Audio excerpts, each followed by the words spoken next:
So you got that job. Obviously, you're still here. You started by working on the website, Yeah. and now you're the CEO. Describe the experience of a first-time CEO in a new industry, and you can give whatever examples you want. I'm thinking about your first conference. Yeah, you remember that. Yeah. So moving into a new industry, everybody has that, what's the word I'm looking for? That when you feel like a fake, an imposter, that imposter syndrome.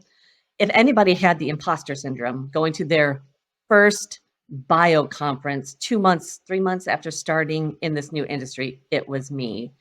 And I was really excited about it. I have to admit, I learned an amazing amount of insight going to that conference. So it was hugely valuable. But they had this opportunity where they would allow you to make appointments with other people who were attending the conference, and you could sit down and have this conversation.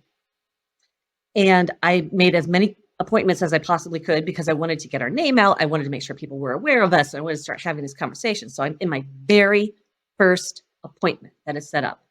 And so I sit down and I'm having this conversation with this gentleman from, if I remember correctly, it was a cancer research organization, a very prominent one. And I was so excited to get this meeting. And I sat down, I was explaining who we are and what we do. And I got done with my spiel. And the very first thing he says to me is, "You're not a scientist." And I was crestfallen. I was completely crestfallen because I thought I had prepared and I thought I was so ready. And I said, "So what is it? What did I do?" I said, "You're right. But what did I do? What did I get wrong?" And he said, "Oh, no, your presentation was fine, but you were looking at me in the eye the entire time. So I knew you couldn't possibly be a scientist."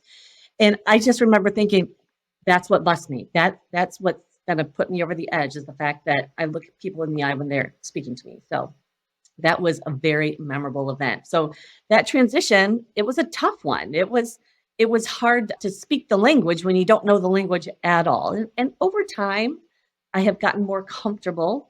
I have some friends going, "Who are you? Like, what are these words coming out of your mouth?" So it has become more natural. I am still not a scientist, but the lab knows that in a pinch, I'm in there helping out in the lab if I can, and when there's a real need. Now, do they give me really complicated things to do? But I will be there and I will help them if I can. So, which helps me learn, quite honestly.